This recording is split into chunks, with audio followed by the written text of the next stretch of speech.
ظاہر شاہ شیرازی میں آپ کے پاس آنا چاہوں گا. اب نمبر گیمز ایک طرف، مولانا فضل الرحمان کی ناراضی دوسری طرف اور ان کے دو ٹوک بیانات تیسری طرف، اس سارے معاملے میں لوہے کے چنے ثابت ہو رہے ہیں اس آئینی ترمیم کے لیے مولانا فضل الرحمان، اور آگے فیوچر میں کیا دیکھ رہے ہیں؟ جیسے حکومت کہہ بھی رہی ہے، احتشام صاحب کہہ بھی رہے ہیں کہ کرانا ہی کرانا ہے، تو کیسے کرائیں گے؟ دیکھیے، کرانا ہی کرانا تو ظاہری بات ہے، احتشام صاحب بہتر بتائیں گے، لیکن شاید اگر آپ سمجھتے ہیں کہ ڈنڈے کے زور سے کرائیں گے تو وہ تو ایک الگ چیز ہے. لیکن میرے خیال میں نمبر گیم ایک طرف بیٹھی، جس وقت حکومتی جو بینچز ہیں اس کے اندر کتنا بڑا اختلاف ہے.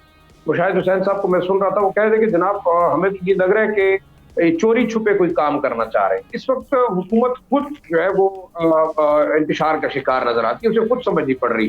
حکومتی بہت سارے لوگوں سے میری بات ہوئی، مشاہد حسین صاحب کو میں سن رہا تھا، وہ کہہ رہے تھے کہ جناب یہ ایسی چیزیں ہو رہی ہیں کہ خود ہم ایک دوسرے سے بھی چھپا کے یہ تمام چیزیں کر رہے ہیں. ایون آپ کے جو لا منسٹر کو نہیں پتا کہ ڈرافٹ ہے یا نہیں ہے، خواجہ سعد رفیق کو بھی نہیں پتا کہ ڈرافٹ ہے کہ نہیں ہے. ان کی مین لیڈرشپ کو اتنی ڈپٹی پرائم منسٹر صاحب بھی کہہ رہے ہیں کہ جی میں تو دیکھا ہی نہیں. تو بڑی عجیب سی بات ہے، کون سا ڈرافٹ ہے، کیا ڈسکس کرنا چاہ رہے تھے اور کون سی امینڈمنٹ لا رہے تھے. بے شک دیکھیے، آپ نے کانسٹیٹیوشنل کوڈ بنانی ہے، آپ نے جو بھی کوڈ بنانی ہے، اس وقت اگر حکومت کے پاس نمبر گیمز ہیں تو بے شک وہ کرے. آئینی ترمیم اس کا حق بنتا ہے اور اپوزیشن کا حق بنتا ہے کہ وہ اس کو کاؤنٹر کرے. لیکن دیکھیں، ایک چیز جو بڑی عجیب و غریب سی ہے کہ آیا اس وقت اس کانسٹیٹیوشنل امینڈمنٹ کی ضرورت اتنی کیوں پیش آ رہی ہے؟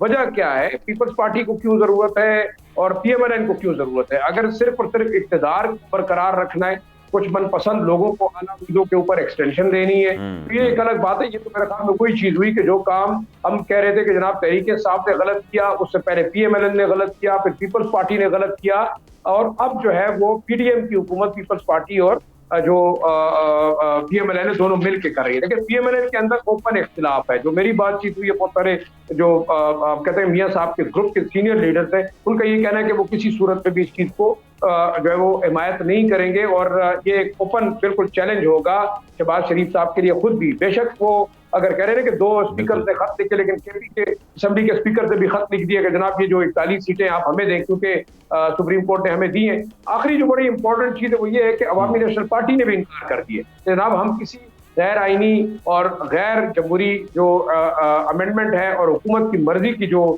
اس وقت وہ امینڈمنٹ لا رہے وہ اس کی مخالفت کریں گے. تو میرے خیال میں وہ ایک ووٹ تھا، وہ بھی گیا.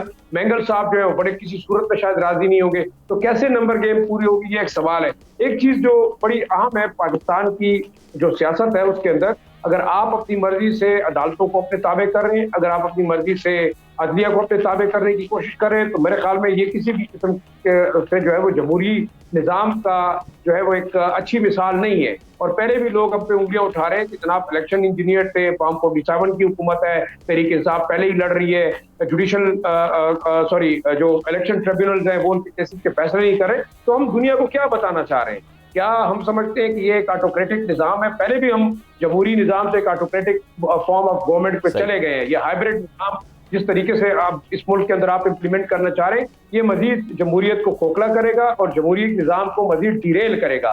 میرے خیال سے اہم نقطہ یہ ہے کہ آپ تمام اداروں کو اپنے جوریسڈکشن کے اندر کام کرنے دیں. مقررہ کا اپنا کام ہے، اسٹیبلشمنٹ کا اپنا کام ہے.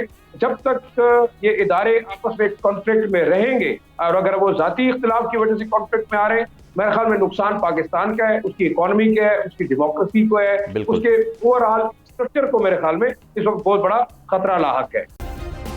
سبسکرائب کریں اور بیل دبائیں تاکہ کوئی خبر رہ نہ جائے.